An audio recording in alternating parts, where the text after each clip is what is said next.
So here we are in fall of 1758.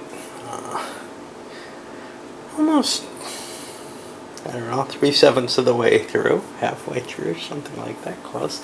It'll probably take me the rest of the week to make my way through this thing because I'm having a real hard time wanting to play it terribly. It doesn't play well solitaire. This is Soldier Kings, by the way. So we got some additional forces on the ground, including some Poles, some Bavarians, whatever. New Dutch up here. The biggest actions, I guess, the Spanish refitted their fleet. Now they're going to end up bottled up if they're not careful, because their money generation has been extreme. We can see they still have a very high amount. And bleeding that is one of the things that England can do. England also has some troops out here in the central Atlantic. They're targeting Jamaica. It's the biggest single payoff and easy to take. Meanwhile, the Dutch may be taking the Spanish, some of the Spanish home territories. So although Spain's at 12, and you can see they could get 13, 14, 15, 16 very easily, they're going to probably lose some points too. So it's unlikely they're going to win the game at this point. Austria, well, they're kind of stymied right now. They may be able to grab Saxony, but this standoff here in Prussia is quite severe, and they don't have really much chance of moving things there. The Russia-Turkish front, Russia decided to spend its remaining money to rebuild forces. So they're really unable to move forward, and the Turks don't have money either, so neither side can attack, as it were. That means that's going to be frozen unless somebody's got some kind of card or another. Alright, well, I guess we start. The order of play has been set. Everybody went where as late as they could, basically. Prussia got a very good roll this time. The French got a very bad roll. Onward. So, the French opened things up. I moved them up. Spreading their fleet out so that they can collect some more money. And boy, they're going to need it, because they launched attacks on Guatemala, which succeeded, and a massively expensive one. It cost them like $6 into Catalonia. The Spaniards just retreated from the invasion attempt. It would have given them infinite chances to fight, and they were outnumbered, so they didn't want to try to hold that. And then they took, for $2 more, the infinite siege, and took it easily. They're also positioned so that 1, 2, 3, 4, 5, 6, so that they can supply all their units. So Spain's in a lot of trouble here. That's all I have to say. And if they surrendered to a lot of players, they would lose a lot more territory. So they may just be doomed at this point for having had the audacity of jumping ahead. They're down to 7 victory points. France is up to 4, even with the loss of Louisiana. So we'll see where that all goes. Okay, I don't remember if I mentioned the Austrians retook Saxony and spread their forces out. Now they're somewhat at risk to a Prussian attack here. Prussia has no money, though. Or no, Prussia does have money. So there's a possibility of a Prussian attack, possibly here at Warsaw. Or somewhere else. It all depends on what Prussia wants to do. They may be. It's very unlikely that they'd be able to retake Silesia, but they may want to try that, actually. That may be their best option. Certainly the most valuable thing near them. Warsaw is not terribly valuable. Now, onto the Spaniards. What did they do? They moved. All kinds of stuff happened here. They moved their fleet into play and killed a French fleet. And they finally took New York, laid siege to Ohio, but the English moved Hawke in, managed to catch the Spanish fleet and do a big number on it. Sunk one ship, got another couple crippled that they can go blockade later. They also landed at Jamaica with their troops and took that almost instantaneously. So now the Spanish victory level is at 5. The French are at 4, the Austrians are at 4. Of course, France needs 20, but Austria only needs 15. So, we're at a point where it's no longer scary that someone's close to winning.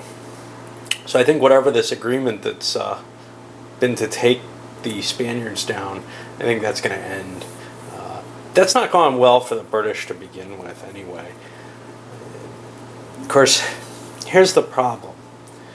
The French are the ones in Spain.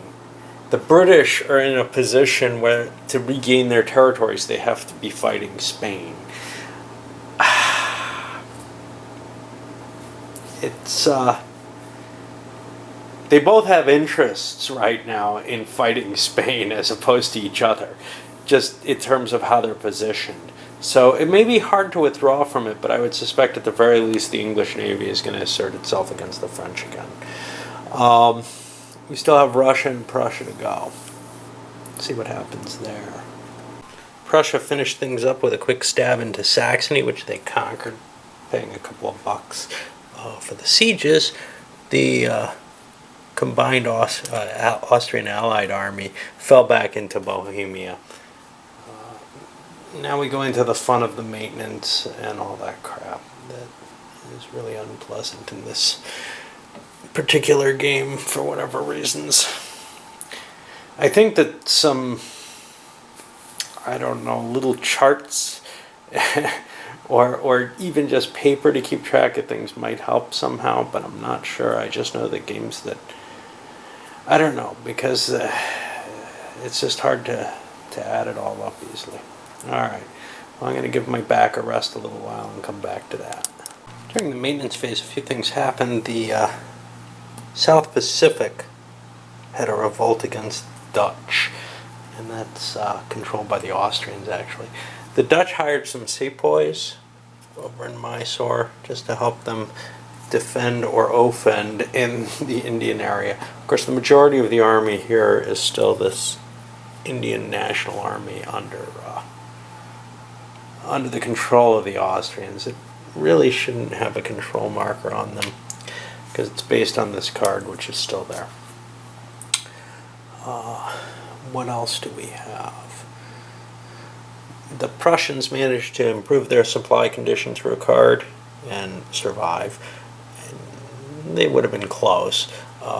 They also managed to reduce Austria's and cause 4 step losses to Austria, which is a painful hit indeed.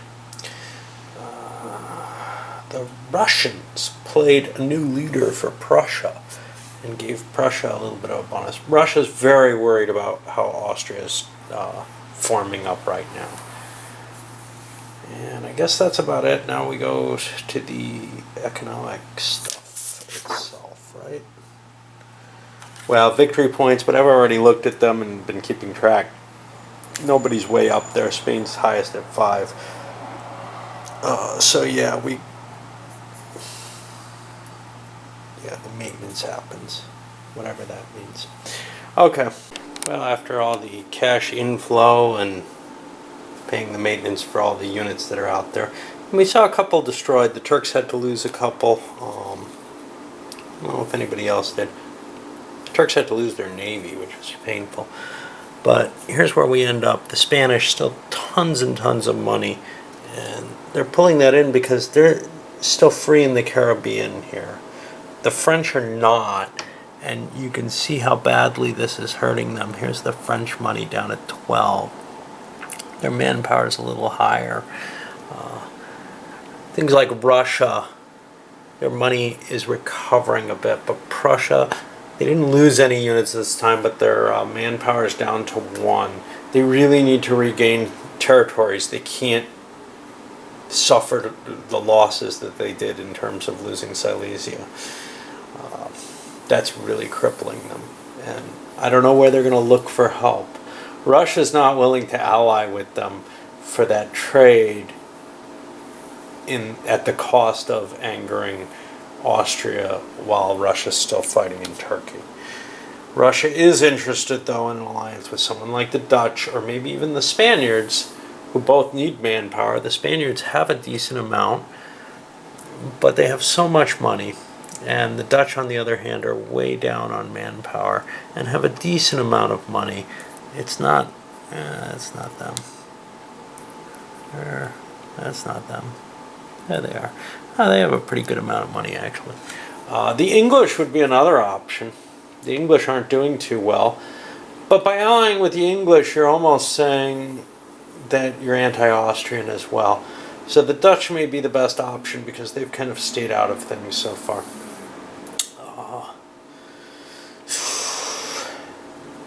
The anti-Spanish situation, I think that's just going to devolve into France and England going back to war, but just not necessarily calling themselves off of Spain. France is too committed down here. England really needs to gain something somewhere, and they've got their forces committed in the Caribbean, where they can pick off France as well as Spain. It doesn't really matter whichever's a better opportunity at any given time. Right now that looks more like the French territories, which are more valuable for the amount of fortification that they'd have to overcome. Although Cuba's not bad. Alright, I'll figure out what the diplomacy is going to wind up at. But as I've always kind of done that at the beginning of the next turn, I'm going to load this one up at this point. And we'll go on to 1759 after that diplomacy. There's nothing else after that except dealing the cards out. Actually, that happens first.